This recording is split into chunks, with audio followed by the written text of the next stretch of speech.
السلام علیکم۔ آج کی کہانی حاصل زندگی تھا وہ۔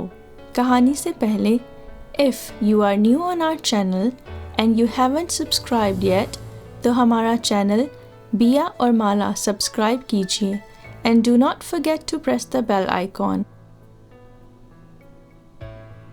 میری امی نہایت نیک خاتون تھی۔ انہوں نے بڑے دکھ سہ کر ہمیں پالا۔ والد صاحب ایک مستری تھے۔ وہ ایک کمانے والے اور ہم 5 بہن بھائی کھانے والے تھے۔ انہوں نے ساری زندگی سخت مشقت کی اور رزق حلال سے ہماری پرورش کی، جس کی وجہ سے لوگ میرے والدین کی عزت کرتے تھے، سوائے میرے کم نصیب بھائی مراد کے، جسے بڑی منتوں اور مرادوں سے والدین نے مانگا اور اپنا حاصل زندگی سمجھ کر اس کے ناز اٹھائے تھے۔ اسی نے جہاں بھر میں ان کی عزت کو بٹا لگا دیا تھا۔ میری 2 بڑی بہنوں کی پیدائش کے بعد امی ابو نے بیٹے کے لیے دعائیں شروع کر دیں۔ ان کا خیال تھا کہ اگر اس سے زیادہ بیٹیاں ہوئیں تو ان کی شادیاں کیسے کریں گے؟ ان کے لیے جہیز بنانا کسی بھی طرح جوئے شیر لانے سے کم نہ ہوگا۔ اگر مزید بیٹیاں پیدا ہو گئیں تو وہ کیسے ان کے فرائض ادا کریں گے؟ لیکن انسان کو چاہیے کہ وہ اللہ پر بھروسہ کرے کہ جو اللہ کرتا ہے وہ بہتر کے لیے ہی کرتا ہے۔ امی ابو کو سوچنا چاہیے تھا کہ اگر اللہ نے اولاد نرینہ نہیں دی تو اس میں بھی کوئی مصلحت پوشیدہ ہوگی، لیکن میری ماں نے رو رو کر اپنی حالت بری کر لی تھی۔ تیسری بار امید سے ہوئی تو جگہ جگہ دعائیں کرواتی اور خود بھی دن رات دعاؤں میں مشغول رہتی۔ ان کی زندگی کا مقصد صرف ایک بیٹا پانا تھا۔ آخر اللہ نے ان کی دعائیں سن لی اور تیسری اولاد نرینہ ہوئی، جس کا نام انہوں نے مراد رکھا۔ مراد کی پیدائش کے بعد پھر اللہ نے 2 بیٹیوں سے نواز دیا۔ میں اور میرے بعد چھوٹی سمینہ اس دنیا میں آ گئی۔ یوں ہم کل 5 بہن بھائی اپنے ماں باپ کے گھر کی رونق تھے۔ کہتے ہیں ہر بچہ اپنا نصیب ساتھ لاتا ہے۔ یہ سچ بات ہے، کیونکہ میری آخری بہن کی پیدائش پر والد صاحب کو ایک دوست کے توسط سے سعودی عرب جانے کا ویزا مل گیا۔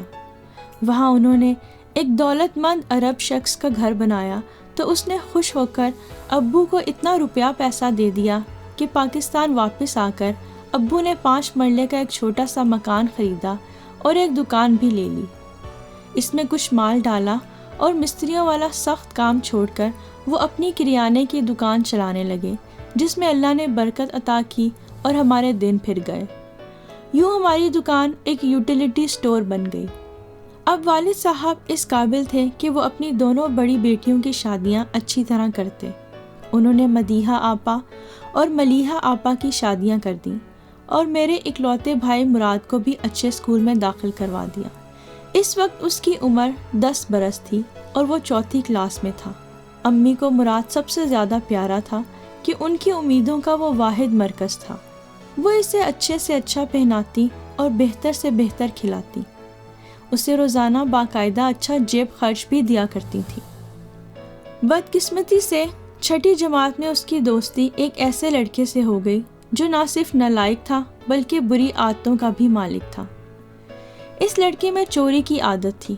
وہ جہاں سے ہاتھ لگتا کچھ نہ کچھ اٹھا لیتا، پھر بازار میں ان چیزوں کو بیچ کر خوب مزے کرتا۔ میرے بھائی کو بھی ساتھ رکھتا تھا۔ مراد ابھی چھوٹا تھا، نادان تھا۔ وہ اس لڑکے کے ہتھے چڑھ گیا جس کا نام افروز تھا۔ یہ لڑکا مراد سے 4-5 سال بڑا تھا اور بہت چالاک تھا۔ ہمیں علم نہ تھا کہ افروز مراد کو اسکول سے اپنے ساتھ کہاں لے جاتا ہے۔ ابو تمام دن دکان پر ہوتے اور رات کو گھر آتے۔ امی سمجھتی تھیں کہ مراد پڑھنے گیا ہوا ہے، لیکن وہ اسکول سے بھاگ کر افروز کے ساتھ آوارہ گھومتا پھرتا تھا، کبھی اسکول جاتا اور کبھی نہ جاتا۔ بالآخر سال کے آخر میں فیل ہو گیا۔ ابو نے اسے بہت سخت سست کہا، مگر ماں نے اسے باپ کی مار سے بچا لیا۔ کہا کہ اسے معاف کر دے، آئندہ یہ پڑھائی میں دل لگائے گا اور محنت کر کے کامیاب ہو جائے گا۔ مراد نے کیا پڑھائی میں دل لگانا تھا، وہ تو افروز کا چیلا بن گیا تھا، جسے اس کی غلط حرکتوں کی وجہ سے آخر اسکول سے نکال دیا گیا۔ وہ اب ایسے لڑکوں میں شامل ہو گیا جو چوریاں کرنے کے علاوہ جوا بھی کھیلتے تھے۔ یہاں سے مراد کو بھی جوا کھیلنے کی لت پڑ گئی، جس کا ہمیں عرصے تک علم نہ ہو سکا۔ نتیجہ یہ نکلا وہ صرف 8 جماعت پاس کر سکا۔ 2 سال تک امی سے فیس لیتا رہا مگر اسکول نہیں جاتا تھا اور گھر میں کہتا رہا کہ میں اسکول جاتا ہوں۔ بڑی دونوں بہنیں زیادہ امیر لوگوں میں تو نہیں مگر اچھے گھروں میں بیاہی گئی تھیں، اپنے شوہروں کے ساتھ خوش و خرم زندگی گزار رہی تھیں۔ ہمارے دونوں بہنوئی بہت نیک اور شریف تھے اور اچھا کما رہے تھے۔ ان کے گھر میں کوئی مالی تنگی نہیں تھی۔ وہ جب بھی آتے ہمارے لیے اور امی کے لیے کچھ نہ کچھ تحفہ لے کر آتے۔ امی ابو کی بہت عزت کرتے تھے، لیکن مراد کو اپنے بہنوئیوں سے نہ جانے کیا خار تھی کہ جب بھی آتے تو یہ منہ بنا لیتا، ان کے ساتھ عزت سے پیش آنے کی بجائے گھر سے نکل جاتا۔ میری بڑی بہن اور ان کے شوہر اس بات کو محسوس کرتے تھے۔ بہنیں امی سے شکایت کرتی کہ اپنے بیٹوں کو سمجھائیں کہ بڑوں کی عزت کرنا سیکھیں۔ امی مراد سے سمجھانے کی خاطر کچھ کہتی تو وہ بہنوئیوں کے سامنے ہی امی پر چلانے اور ان کی بے عزتی کرنے لگتا۔ تب میری ماں اس خوف سے خاموش ہو جاتی کہ دامادوں کے آگے کہیں بیٹا میری مزید بے عزتی نہ کر دے۔ ایک دفعہ بہن ملیحہ کے شوہر ہمارے گھر آئے تو پہلی بار مراد نے اٹھ کر انہیں سلام کیا۔ وہ بہت خوش ہوئے، کہا، واہ بھئی، آج تو تم نے ہماری عزت بڑھا دی ہے، مانگو کیا مانگتے ہو؟ انہوں نے ویسے ہی ہنستے ہوئے مذاق سے کہا تھا۔ ان کے تصور میں بھی نہ تھا کہ مراد ان سے 50,000 روپے قرض مانگ لے گا۔ مراد نے کہا، بھائی جان دیکھیں اب اپنی زبان پر قائم رہیے گا، آپ نے کہا تھا کہ جو مانگنا ہے مانگو۔ میں آج آپ سے ایک التجا کرتا ہوں کیونکہ میرا ایک دوست بہت مصیبت میں ہے، اسے ناحق پولیس چوری کے الزام میں پکڑ کر لے گئی ہے، تبھی اس کی بیوہ ماں کو دل کا دورہ پڑا ہے۔ ان کی مدد کے لیے 50,000 کی رقم ادھار چاہیے۔ اگر آپ ادھار دے دیں تو آپ کا یہ احسان عمر بھر نہیں بھلاؤں گا اور جلد ہی آپ کی رقم بھی واپس کر دوں گا۔ میرے بہنوئی بہت رحم دل تھے، انہوں نے 50,000 کی رقم دے دی اور پوچھا بھی نہیں کہ کیسے ادا کرو گے۔ خیر، ان کی نیک نیتی تھی یا غلطی، انہوں نے رقم دے دی۔ بعد میں پتہ چلا کہ مراد نے یہ رقم پولیس والوں کو رشوت دی ہے کیونکہ انہوں نے چوری کے الزام میں افروز کو پکڑ لیا تھا۔ افروز تو چھوٹ گیا لیکن مراد بہنوئی کو رقم واپس نہ کر سکا۔ 6 ماہ بعد میرے بہنوئی محمد ریاض نے مراد سے رقم کی واپسی کا تقاضا کیا تو اس نے جواب دیا، بھائی جان تھوڑا صبر کریں، تھوڑے دنوں بعد دے دوں گا۔ انہیں علم نہ تھا کہ افروز کے ساتھ مل کر وہ بھی چوریاں کرتا ہے۔ مراد کو امید تھی کہ جلد کسی ایسی واردات میں اتنی رقم ہاتھ آ جائے گی کہ وہ بہنوئی کو رقم واپس کر دے گا۔ 2 سال یوں ہی گزر گئے لیکن مراد نے رقم واپس نہ کی۔ ریاض بھائی وقتاً فوقتاً یاد دلاتے رہتے کہ بھیا کب رقم واپس کرو گے، میں نے کاروبار سے نکال کر تمہیں دی تھی۔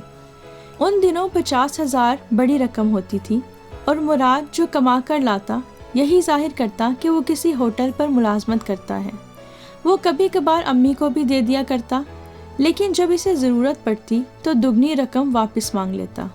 ابو نے کئی بار کبھی پیار سے اور کبھی برا بھلا کہہ کر مراد کو سمجھانے کی کوشش کی لیکن شاید وقت گزر چکا تھا، مراد کسی کے بھی کہے میں نہ آتا تھا۔ ایک دن باجی ملیحہ آئیں تو بتایا کہ رات ان کے گھر چور گھس آئے تھے اور ریاض کی موٹر بائیک اٹھا کر لے گئے ہیں۔ یہ افسوسناک واقعہ تھا۔ امی ابو کو بہت ملال ہوا لیکن مراد نارمل تھا، جیسے اسے اپنے بہن کے گھر چوری کی واردات کا کوئی ملال نہ ہو۔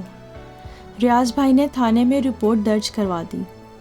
پولیس والوں نے چوری پکڑ لی اور موٹر سائیکل واپس دلوا دی۔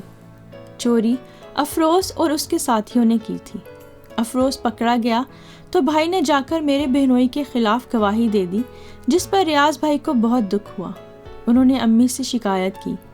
امی نے مراد کو خوب برا بھلا کہا تو وہ بولا، اس چوری میں بھی شامل تھا، وہ تو افروز نے میرا نام نہ لے کر مجھے بچا لیا، ورنہ تم اپنے داماد کو منہ دکھانے کے قابل نہ رہتی۔ میں نے اسی وجہ سے افروز کے حق میں بیان دیا ورنہ وہ میرا بھی نام لے دیتا۔ اب مجھے کسی صورت 30,000 دو تاکہ میں افروز کو چھڑوا لوں، ورنہ میں گھیرے میں آ جاؤں گا اور تمہاری بیٹی کا گھر برباد ہوگا۔ اماں نے مراد کو خوب لان تان کی کہ تو نے اپنی ہی بہن کے گھر میں ڈاکہ ڈلوا دیا، تجھے شرم نہیں آئی؟ آستین کا سانپ جس نے تجھے ادھار 50,000 دیے اسی کے گھر چور لے گیا۔ مراد آگے سے ہنسنے لگا اور بولا، یہ مجھ سے روزانہ ادھار واپسی کا مطالبہ کرتا تھا، سوچا موٹر سائیکل بیچ کر اس کا قرض ادا کر دیتا ہوں۔ امی یہ سن کر رونے لگیں کہ کیا اسی دن کے لیے میں نے اتنی منتوں مرادوں سے تجھے اللہ سے مانگا تھا کہ تو چور، ڈاکو اور جواری بن جائے؟ مراد پر بھلا ان آنسوؤں کا اور ان باتوں کا کیا اثر ہونا تھا؟ الٹا وہ اکڑ جاتا تھا۔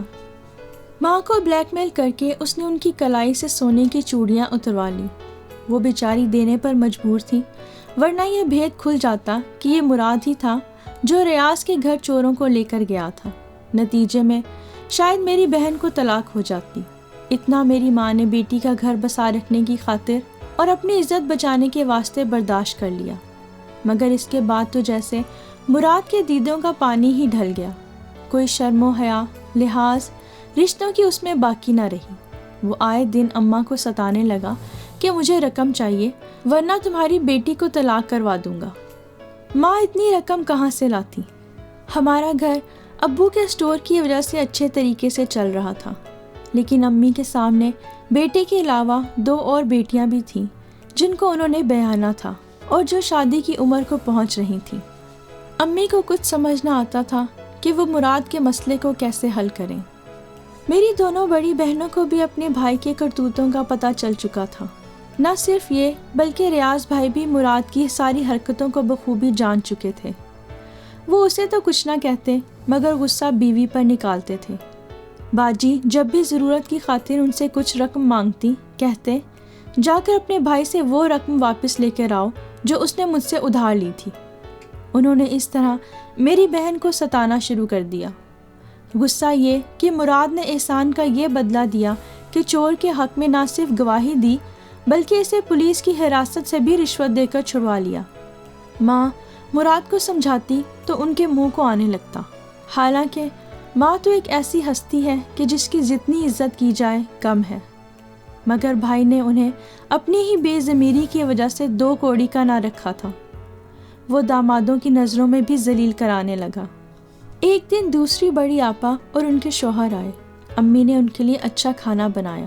مراد آ گیا، دسترخوان سجا دیکھا تو اس کو پتنگے لگ گئے۔ کہنے لگا، معلوم ہے کہ میں نے یہ رقم کس طرح کمائی ہے اور تمہیں دی ہے جسے تم یوں اڑا رہی ہو۔ مدت بعد جوئے میں رقم جیتی تھی، تم ایرے غیروں کو کھلا رہی ہو۔ میرے بڑے بہنوئی کی تیوریوں پر بل پڑ گئے، اسی دم دسترخوان سے اٹھ گئے اور گھر سے چلے گئے۔ بڑی آپا بھی روتی ہوئی سر پر چادر ڈال کر ان کے پیچھے نکل گئی۔ ماں روتی ہی رہ گئی، مگر مراد کو رحم نہ آیا۔ ابا اس وقت اسٹور پر تھے۔ مراد کہنے لگا، روز آ جاتے ہیں ہمارے گھر دعوتیں اڑانے، باپ کا مال سمجھ کر۔ اچھا علاج کیا ہے میں نے آج ان کا، آج کے بعد نہیں آئیں گے۔ امی روتے ہوئے بولی کہ کون سے تمہارے پیسے؟ یہ میرے شوہر کے پیسے ہیں جو میں اپنی مرضی سے خرچ کر رہی ہوں۔ نہ آج تک تم نے مجھے کوئی پیسے دیے اور نہ ہی میں تمہاری حرام کی کمائی اپنے گھر لگنے دوں گی۔ مراد کو ان باتوں سے کوئی فرق نہیں پڑتا تھا۔ بڑی آپا نے ملیحہ باجی کو جا کر یہ واقعہ بتایا اور کہا، اب تم بھی اماں کے گھر خیال سے جانا، ہمارا سگا بھائی ہی ہماری خوشیوں کا دشمن بن چکا ہے، ایسا نہ ہو کسی دن تمہاری اور تمہارے شوہر کی ہی بے عزتی کر دے۔ میرے میاں نے تو مجھے کہہ دیا ہے کہ اب تم والدین کے گھر نہیں جاؤ گی، اگر گئیں تو پھر میرے گھر واپس مت آنا۔ اتفاق سے ملیحہ باجی کی نند نے یہ گفتگو سن لی اور اپنے بھائی ریاض کو بتا دی۔ انہوں نے کہا کہ اب میں اس بدماش سے اپنی وہ رقم ہر حال میں وصول کروں گا جو اس نے مجھ سے قرض لی تھی۔ وہ سیدھا ہمارے گھر آ گئے۔ آ کر انہوں نے رقم کا مطالبہ کیا۔ مراد نے کہا، اب آپ وہ رقم بھول جائیں، میرے پاس ہے اور نہ ہی میں دوں گا۔ اس پر دونوں میں تکرار بڑھی اور ایک دوسرے سے دست و گریباں باں ہو گئے۔ ماں رونے لگی۔ باجی ملیحہ بھی رو رو کر مراد کو اللہ کے واسطے دینے لگی کہ ریاض بڑے ہیں، ان کے گریبان تک ہاتھ مت بڑھاؤ اور گھر سے چلے جاؤ۔ بولا کہ اب تو میں تمہیں طلاق دلوا کر ہی رہوں گا، دیکھوں گا کہ کیسے اس کا گھر آباد رہتا ہے۔ یہ کہہ کر مراد سیدھا تھانے گیا اور بہنوئی کے خلاف رپورٹ لکھوا دی۔ یہی نہیں، اماں کے کانوں کی بالیاں زبردستی اتروا کر وکیل کیا اور بہن کی طلاق کا دعویٰ بھی دائر کر دیا، جس پر ریاض بھائی نے ملیحہ باجی کو خود ہی طلاق بھجوا دی۔ یوں میری بہن بیچاری کا گھر اس کے سگے بھائی نے ہی برباد کر دیا۔ اس واقعے کی وجہ سے ابو پر فالج کا حملہ ہوا اور چلتی دکان بند ہو گئی۔ میرے بڑے ماموں دوسرے شہر میں رہتے تھے۔ امی نے پہلی دفعہ ان سے رابطہ کیا اور ان کو ساری بات تفصیل سے بتائی، اپنے حالات اپنے بھائی کو بتائے۔ وہ ہمارے شہر آئے، انہوں نے آ کر والد کا علاج کروایا اور عدت پوری ہو جانے کے بعد ملیحہ باجی کا رشتہ اپنے بیٹے کے لیے لے لیا تاکہ اپنی بہن کو مضبوط سہارا دے سکیں اور مراد کی غنڈہ گردی کم ہو۔ اور ایسا ہی ہوا۔ ماموں کے عمل دخل سے اب اس کی ہمت نہ تھی کہ گھر میں فساد کرے یا امی کو بلیک میل کر کے رقم لے جائے۔ باجی ملیحہ کے دوسرے شوہر وسیع بھائی، جو میرے ماموں کے بیٹے تھے، بہت نیک اور اچھے دل کے مالک تھے۔ انہوں نے میری بہن کی بہت دلجوئی کی اور وہ ریاض بھائی کا غم بھول کر ان کے ہمراہ نئی زندگی میں پہلے سے بھی زیادہ سکھی ہو گئی۔ ماموں نے میرا رشتہ اپنے منجلے بیٹے کے لیے لے لیا اور سمینہ کو اپنے سالے کے بیٹے سے بیاہ دیا۔ اس طرح پوری طرح ہمارے گھر پر ان کی گرفت مضبوط ہو گئی۔ تب کہیں جا کر مراد کا طوفان بدتمیزی تھما۔ سارے داماد مل کر اب والدہ کی بے عزتی نہ ہونے دیتے تھے، بلکہ ہم بھی ان کا دفاع کرتے تھے۔ دکان پر ماموں نے اپنے ایک خاص بندے کو بٹھا دیا جو آمدنی والدہ کو لا کر دے دیتا تھا۔ اللہ کا شکر ہے کہ حالات بہتر ہو گئے اور امی اور ابو کو کچھ سکون حاصل ہوا۔ میں سوچتی ہوں اگر ماموں نہ ہوتے تو نہ جانے مراد ہمارے امی اور ابو کا کیا حال کرتا۔ مراد نے اپنے والدین کو بہت ستایا تھا۔ اللہ تعالیٰ نے بھی اسی دنیا میں ہی اسے ذلیل و رسوا کر دیا۔ ایک روز افروز کے ہمراہ چوری کی واردات کو گیا تو پولیس پہنچ گئی۔ پولیس مقابلے میں چوروں کے 2 آدمی مارے گئے، جن میں ایک افروز بھی تھا، دوسرا کوئی اور بندہ تھا، جبکہ میرا بھائی گرفتار ہو گیا۔ مراد پر یہ الزام تھا کہ پولیس کا ایک آدمی بھی اس مقابلے میں جاں بحق ہوا ہے، لہٰذا اس کے قتل کا الزام مراد پر تھا۔ مراد جیل کے اندر ہو گیا، اسے عمر قید ہو گئی۔ اماں جب تک زندہ رہی اپنی منتوں مرادوں والے بیٹے کے لیے روتی رہیں اور اس کی رہائی کے لیے دعائیں مانگتی رہیں۔ دعائیں مانگتے مانگتے بالآخر ایک دن اپنی زندگی کی قید سے رہائی پا گئی۔ ابو بھی کچھ مہینوں بعد چل بسے کہ ان کے پاس زندہ رہنے کے لیے اپنی بیوی کے سوا کچھ نہ تھا۔ اللہ ماموں جیسے بیٹے اور بھائی سب کو دے، لیکن میری دعا ہے کہ مراد جیسے بیٹے اور بھائی کسی کو نہ دے۔ اگر کسی کا بیٹا یا بھائی راہ رات سے بھٹک گیا ہے تو میری دعا ہے کہ اللہ تعالیٰ اسے پھر سے نیک ہدایت دے کر اپنے والدین کا فرما بردار بنا دے۔ آمین۔